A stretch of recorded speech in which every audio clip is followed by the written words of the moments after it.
Good morning, everybody. It is September 4th. Welcome to the Greater Victoria Real Estate Show. I'm Jane Johnston with the Briar Hill Group at REMAX Camosun, and I'm here with, Yeah, hey everybody, Andrew Plank here with Vibe Collective, and I'm with LePage. And Jen Lowe, mortgage broker with Dominion Lending Center, Modern Mortgage Group. Nice to see you guys. Nice to see you. How was your week, everybody? Nice. Yeah, busy. Why are you closing your mouth like that? Who? Jen, she's like... We were just, Jen and I before the show, we're just talking about the weather changes and the fact that we're now past September 1st. And yeah, just where did summer go? I think that's kind of the feeling right now. Where did summer go? So interesting you say that, because I've been getting my house painted over the past 2 years. Yes, 2 years. Yes, 2 years. How long have you been getting your house painted, Jane? 2 years. Anyway, really? And it's 4 different colors. Anyway, so it's 6 months per color? Well, takes a long time to dry. Long story. Jesus Christ. Can I just finish my thought, for God's sakes? You're bringing out the Irish in me, and I'm not even Irish. Okay. We need to dive into this, I think. I think our listeners need to know. There's a story here, and I don't think we can go forward without. Okay. No, anyway, the point is that, I was first year, I was like trying to get the house painted. And then I'm like, okay, well, we have to get it painted before September 1st because the weather just changes and we can't paint outside in the rain. And the painters, like, I talked to like 3 different painters. I got 3 different quotes. And so I went with the middle quote, and he's like, yeah, I'll do it. And then, like, I think he did a portion, and I was like, okay. He did the front part, so it looked good on the front. And then he's a great painter, but he's just so busy anyway. And then last year he finished painting, I would say 95%, and there was a square, I'm not kidding, this much unpainted right by my front door, and I would walk in the house looking at this it's like square. That Japanese concept that there's no perfection, so every circle needs to be kind of not fully completed. Maybe this is just like a bit of it's their artistic touch. They just leave everything a little unfinished because life is imperfect. Well, maybe, but whatever. I was like, Jesus. It's their hallmark. It's going to be collectible one day. So it was finished yesterday, and there was like an eaves trough that wasn't painted. So I'd walk into the house. I was looking at the eaves trough. Well, congratulations on a completed project. That's a big win. We're still not done. Well, and the weather, 100%. The weather really, I just noticed the last few mornings headed into my office. Number one, the traffic is gotten atrocious, and it's cool in the morning for sure. So. Right. Reminder everyone that the school zones are now in effect again, so no more summer speeding. Yeah, but I just want to address something though. So mortgage brokering or whatever you say, and real estate, we can work from home. So do you work from the office because you like the camaraderie, or Yep. Most definitely. I go into the office 3 to 4 days a week. We've got a great group of mortgage brokers here, and I enjoy the company. I enjoy, the atmosphere, and I feel like I've got less distractions, and Oh, hold on a second. I just have to go change my laundry. Exactly. Yeah, I'll be on the phone here at home, and then our laundry, there's no way to turn off the buzzer when the dryer has finished its run. And so you get irritating. And everybody has to stop talking.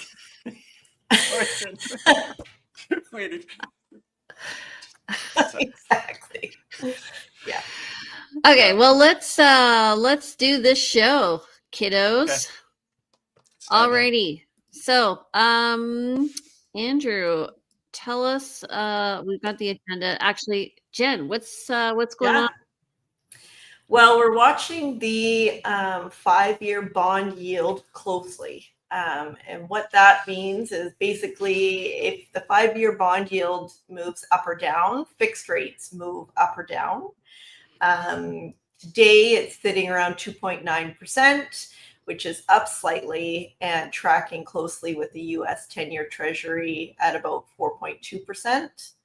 The reason for this bump is, and I'm not too familiar with everything that's going on, but the US courts ruled most of Trump's tariffs illegal, which is raising the risk of tariff refunds and pushing the yields higher. Right. So that's interesting. I think I sent you this guy's Instagram account the other day, and he was talking about it. So essentially, when Trump's tariffs came in, it affected the bond market and they went down. But then when he took the tariffs away, it also went down because they feel now they've realized all the revenue they're getting from their Americans who are paying the tariffs. And Right. so now they're not reacting positively to that news. So it's interesting. Yes. They like the money it's bringing in.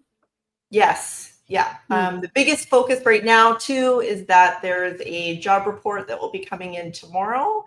Canada is expected to add about 7,500 jobs and the US 75,000, with unemployment likely ticking up to 7% in Canada and 4.3% in the US. So that weak outlook has markets betting on a Fed rate cut in the US this month. And currently, the Bank of Canada, there's a 50-50 chance of cutting as well. Wow. So fixed rates going up and the variable could be going down? You got it. Yeah. Okay.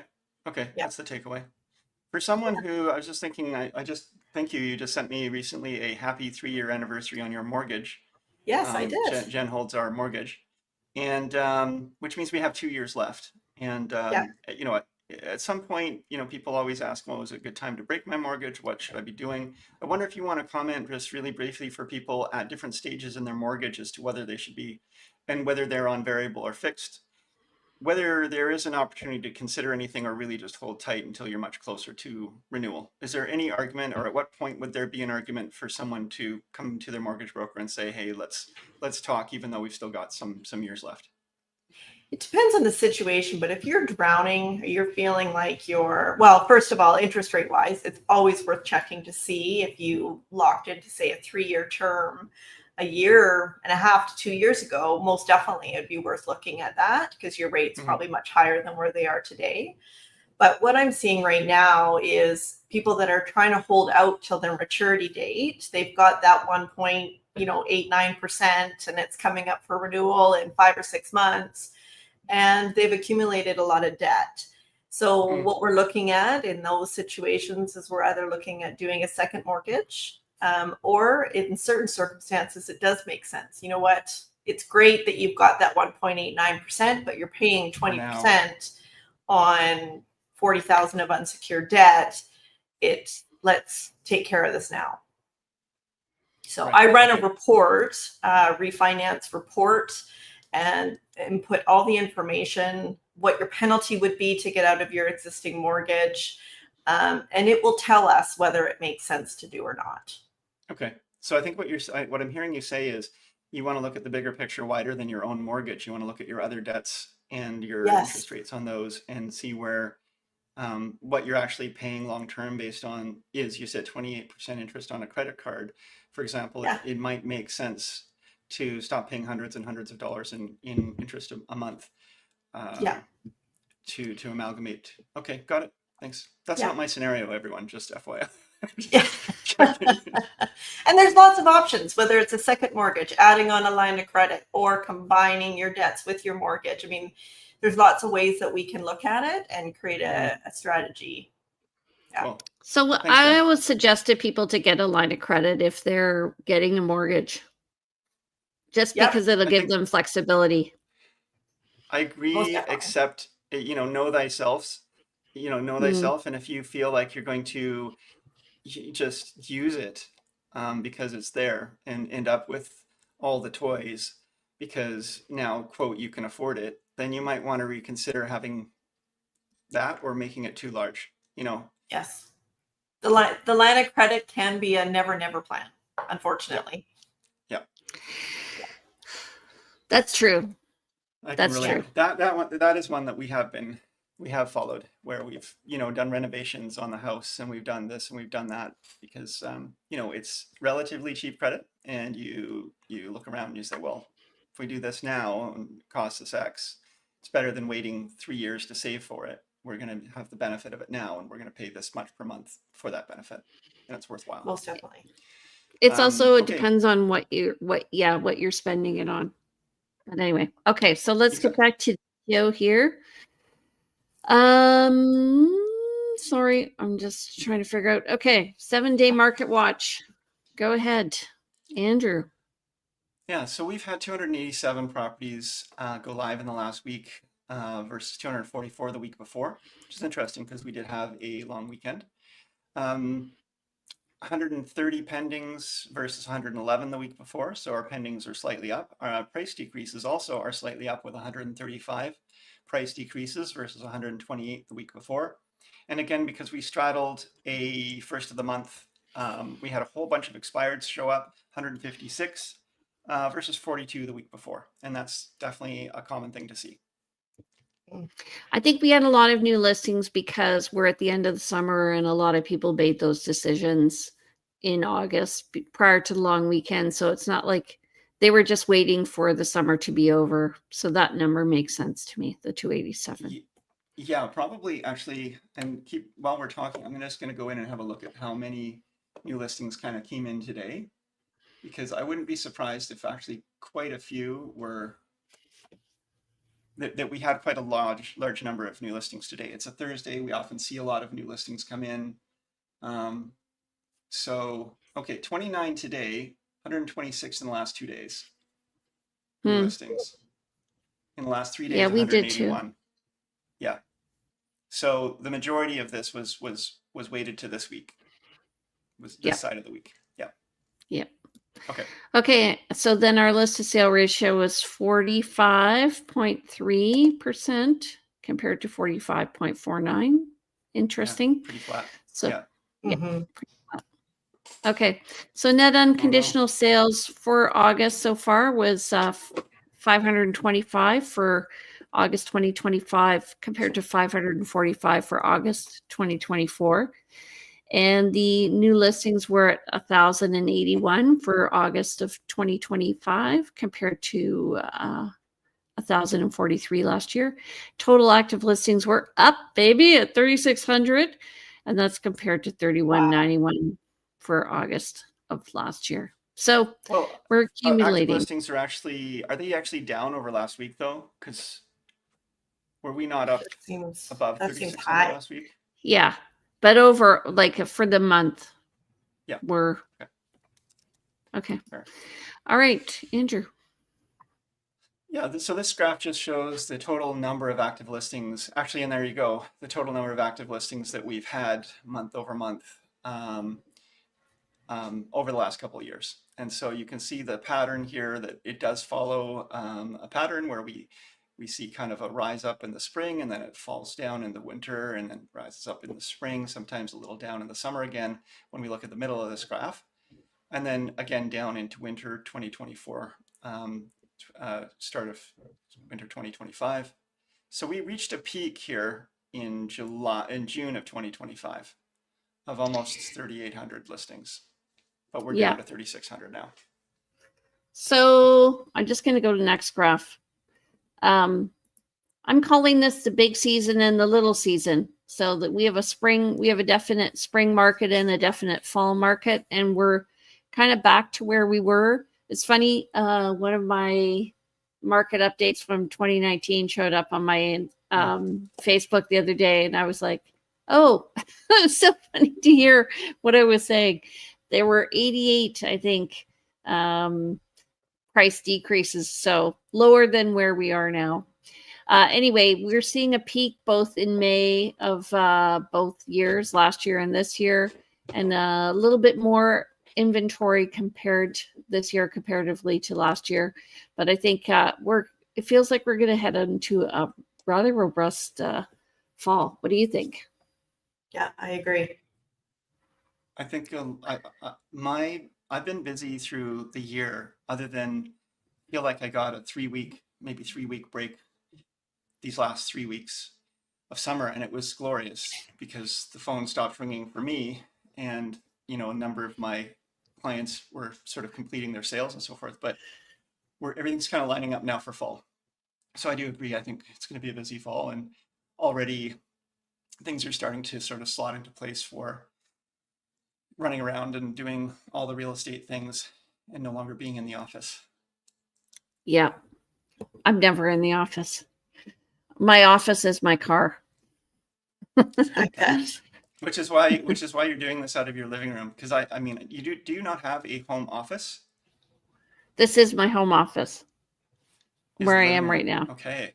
The living room, because my kids are grown up, and yeah. Plus, I like it. It's a little corner of paradise. But yeah, well, mostly if I'm not, go ahead. I was gonna say mostly I'm in my car, probably like you. Yeah, the car is the mobile office. I've actually fantasized about maybe buying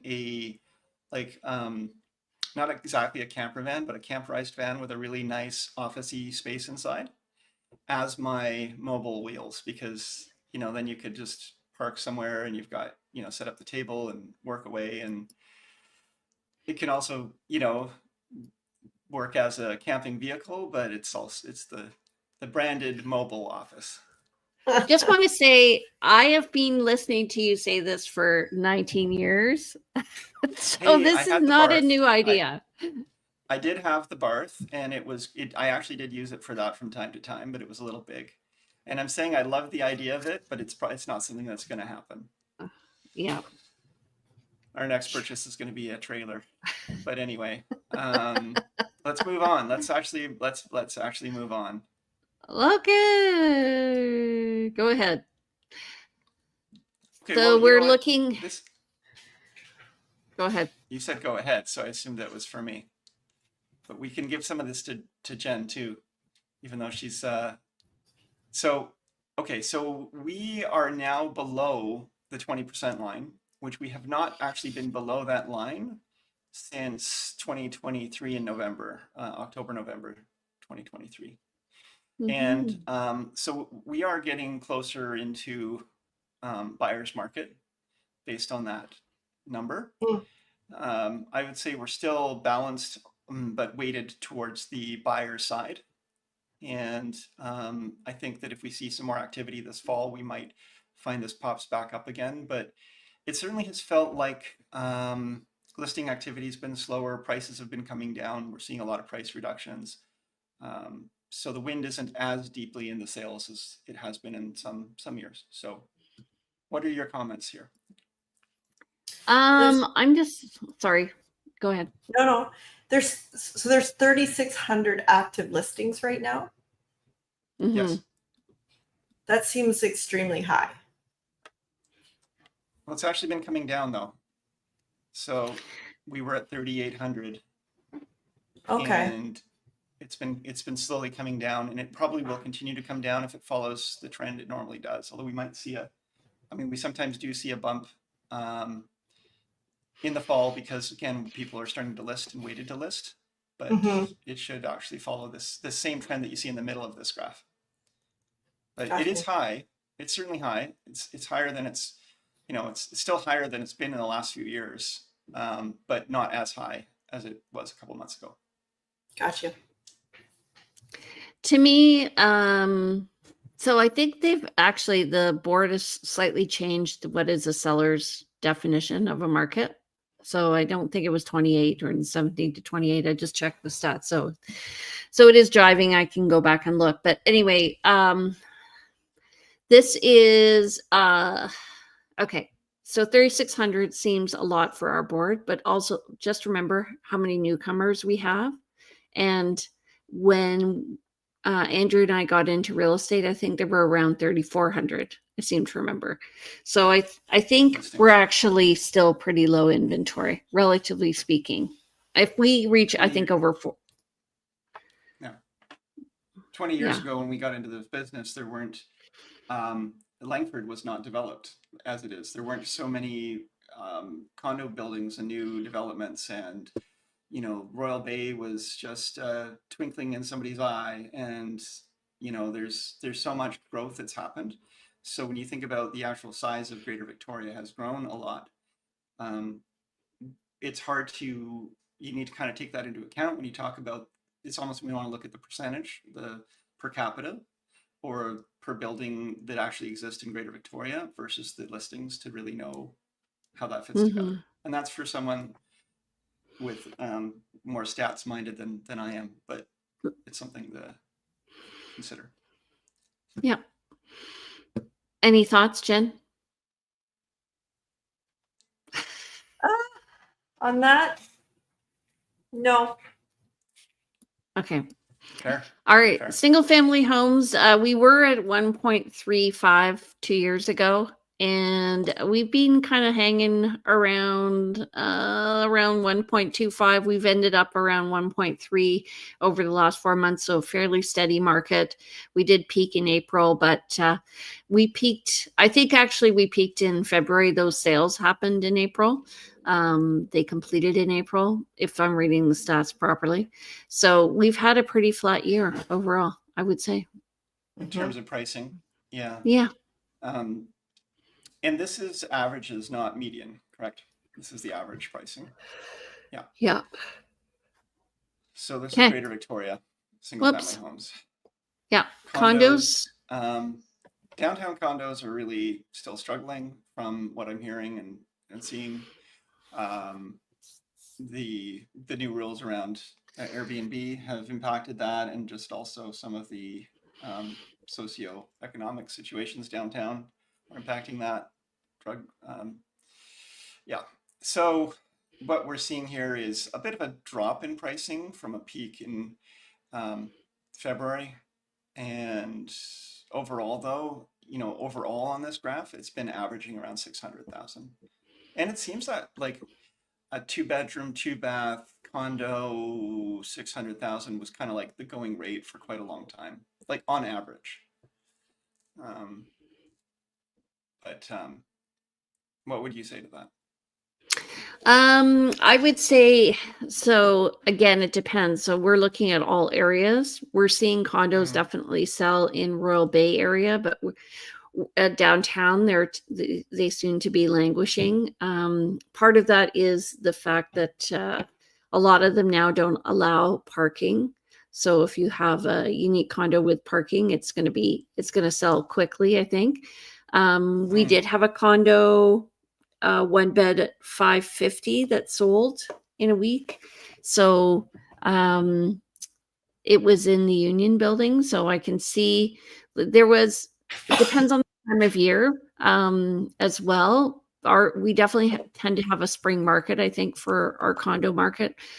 I used to think that condos would sell well in the fall as well for anybody with a student going to university or college. It's a great way to get them into the market. But I don't know. There's so many rentals coming up now.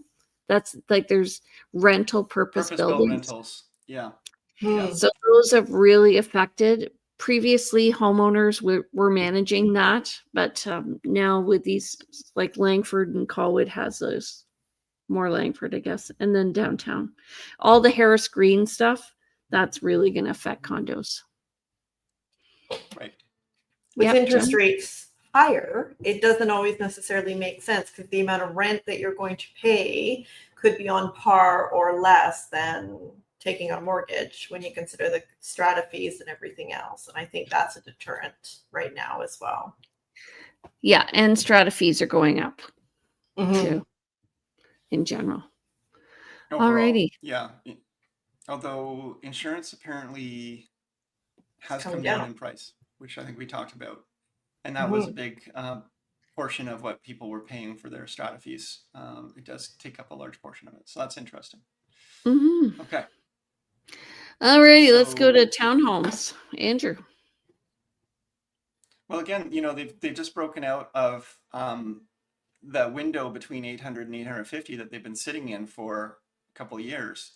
Um, they are just a little higher now, and I think that might be, I don't know what that might be about, but Jane probably does.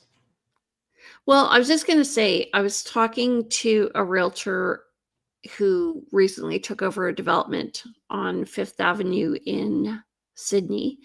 And I just saw him last night.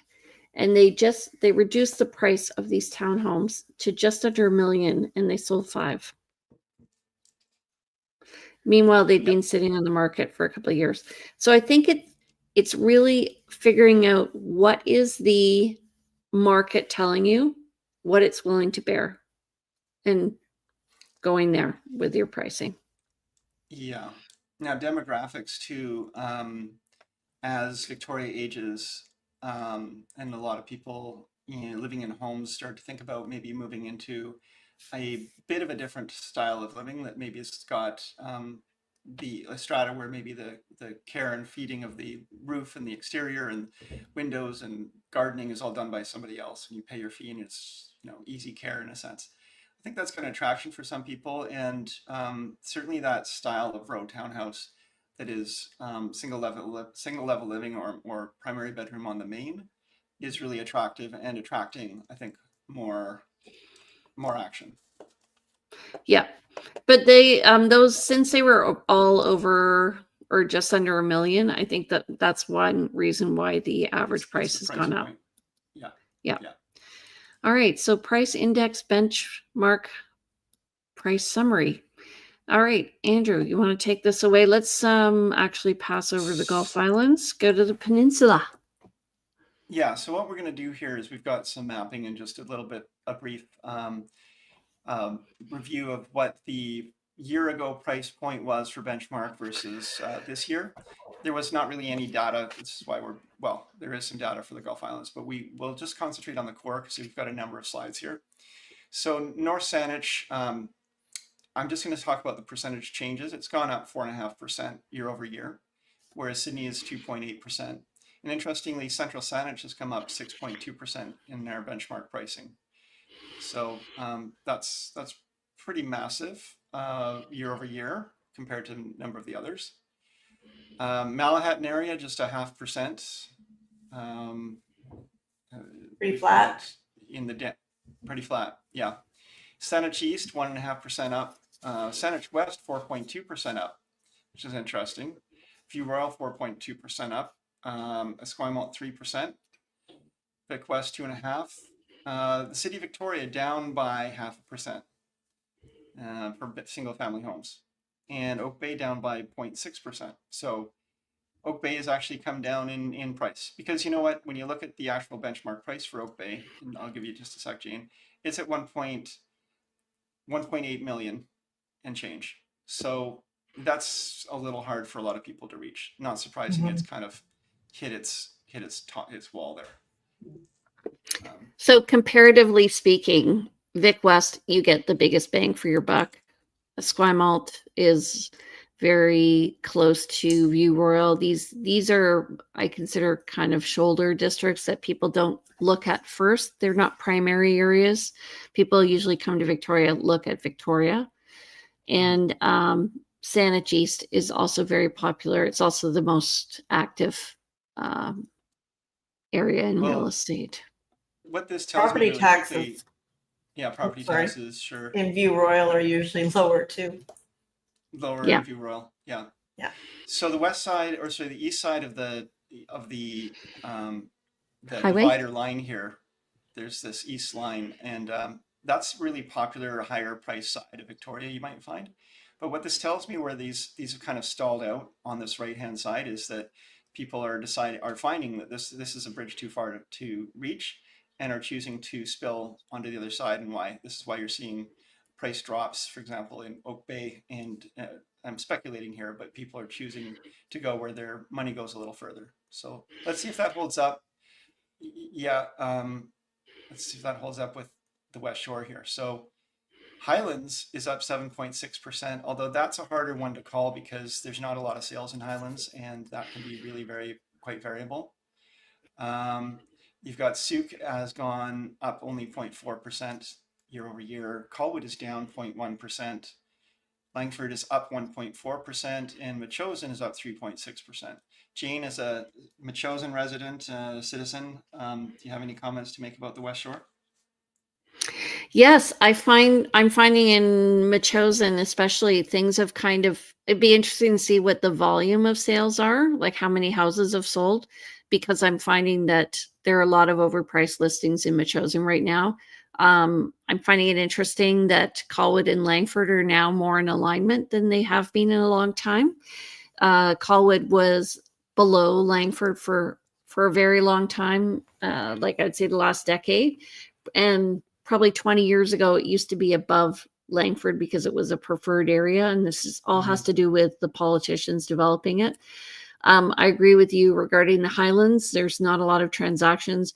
And to me, they're very similar to Metchosin. So relatively speaking, it's interesting that the Highlands is up around 1.6 and Metchosin's around 1.35. Oh, 1.6 million? Yeah. Sorry. Okay. For pricing. Yeah, we were talking percentages as well. So I just wanted to clarify that. But if you want a deal in housing, go to Souk. If you want to do well, like if you want to get a lot of house for your dollar, go to Souk. So yeah, which up makes or over the Malahat. Yeah. Yeah, you're paying for your location. That's what this is saying. Yeah.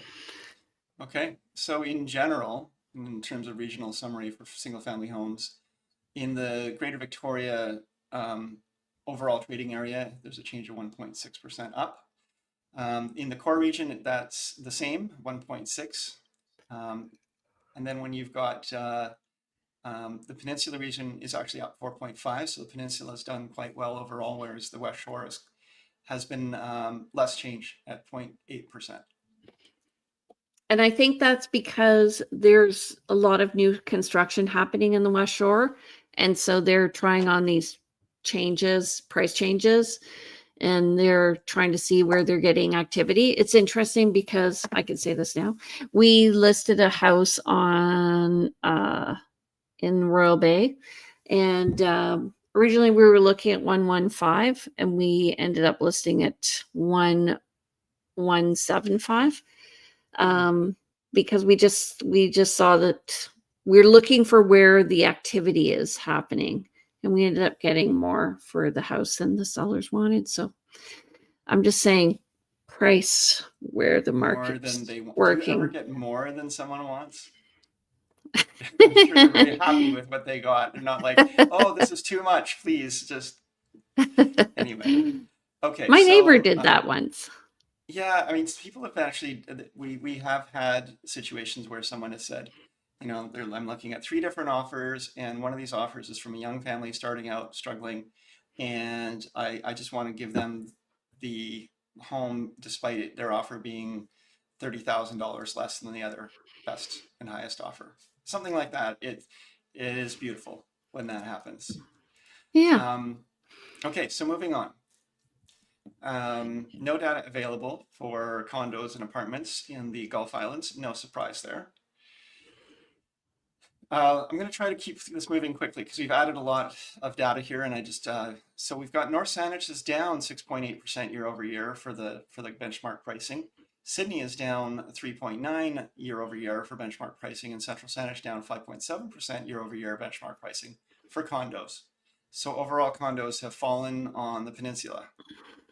No data available on the Malahat area. Again, not surprising. There's not really any condos up there. In the core, we've got Saanich East is down 0.2%. We've got Saanich West is up 0.6%. View Royal down 0.9%. Esquimalt up 3.6%, bucking the trend. Victoria, City of Victoria is down 3.8%. Oak Bay is up 0.7%. And Vic West, I can't read because the slide overlay. Okay. You've got So I Pet just Sub. want to say here, what's Yeah. interesting is we're seeing a normalizing of pricing happening here, where we're all around the mid fives for Saanich West, View Royal, Esquimalt, and Victoria. And then Vic West, we're seeing a rise, and that's, I think, because of the development around the Delta Ocean Point Hotel area there. We've got the So it's Songhees, we've got the various stuff along the Tai Road there.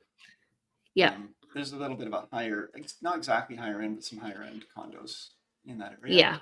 yeah. It's interesting. It's kind of averaging similar to Oak Bay, which does not have a lot of condos. And Oak Bay's got a mix of some pretty old condo buildings and then just a couple of newer ones. So the mix is really important there to look at too.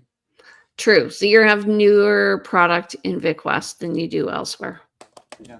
The other thing with these benchmark pricings is that the benchmark is a little different because they track an idealized home or unit for that area, and they kind of track its value over time. So this is not averages, folks. We're not talking averages here. We're talking the benchmark that they track a benchmark. So it's kind of an imaginary home where they've kind of cobbled together a number of different elements that they say is typical for that area and for the age and so forth. But so the key takeaway is here, how has the benchmark changed? Don't look at this as that's the average. But in general, benchmark can tell you what's happened to the market overall. Yeah. So Souk, 5% change for condos. It's 5% more Up than it was last year. No data for Highlands, and no data for Metchosin. Again, not really any density in those areas. Colwood is up 1.9%. Langford is down 1%. Langford has had, that we were talking about this earlier, the supply demand, so much more supply in Langford. Not surprising that there's more competition and that the price the benchmark might be down a bit. The other thing is just realizing that the condos in Souk tend to overlook the water. So if anybody's looking for ocean view, that's where the condos are going to be. There's also some coming up in the Beachlands. By the way, Royal Bay. There's Royal Bay and Beachlands, and we refer to them as Royal Bay because that's the MLS area. But Beachlands is the development on the seaward side. Condos. Yeah, some beautiful ocean view condos have come up for sale recently there. And that's a really good point. I just helped someone buy into a beautiful ocean view condo in Souk. And if you're looking for, to stay in the greater Victoria area and have some beautiful views and be on the water, there are some actually excellent value options in Souk. Okay, so we're of time. It's 10 after 10 now. So in terms of condos in general, the greater Victoria trading area down 1.5%. In the core region, that's down 1.4%. In the West Shore, down 0.5%. And again, Peninsula was the most change, down 4.4%. Now we can pass on townhouses. I think we're good. Let's skip over townhouses. Okay, moving on. So, so we're going to wrap it up. Thanks everybody for joining us today or for listening. We love to have you here, and we just are talking Victoria real estate and what's on our minds every week. So it may not be super exciting, but it's of interest to us, and it's a good conversation. So we want you to like us. We want you to subscribe and be ready to get alerts for our upcoming shows. We would love your feedback and comments. And if you know anyone who would benefit from any of these discussions, please do share this with them. We would also really appreciate that. Thank you. Yeah. So, Andrew, how do people reach you? Okay, yeah. So if you want to talk about anything real estate, or you have any questions about anything you heard today, give me a call. I'm at 250-360-6106. Email info@andrewplank.com, and the website andrewplank.com has numerous resources and tools and a contact me button. So get over there. Jen. I am at 250-217-4925. My website is jenlowe.ca, and my email is jen@jenlowe.ca. All right. And I'm Jane Johnston. I'm with the Briar Hill Group. My number is 250-744-0775. And you can reach me at jane@briarhillgroup.com. And you can also look at our listings and lifestyle in Victoria at briarhillgroup.com and on Instagram at realtyteacher_remax_Victoria or at Briar Hill Group. So we hope to see you there. If you have any questions, send us a message. If you have any information that you want us to cover, please connect with us, and we will see you next Thursday at 9:30. Thanks, everyone. Thank you, everybody. See you later. Nice to see you guys. Bye. Bye.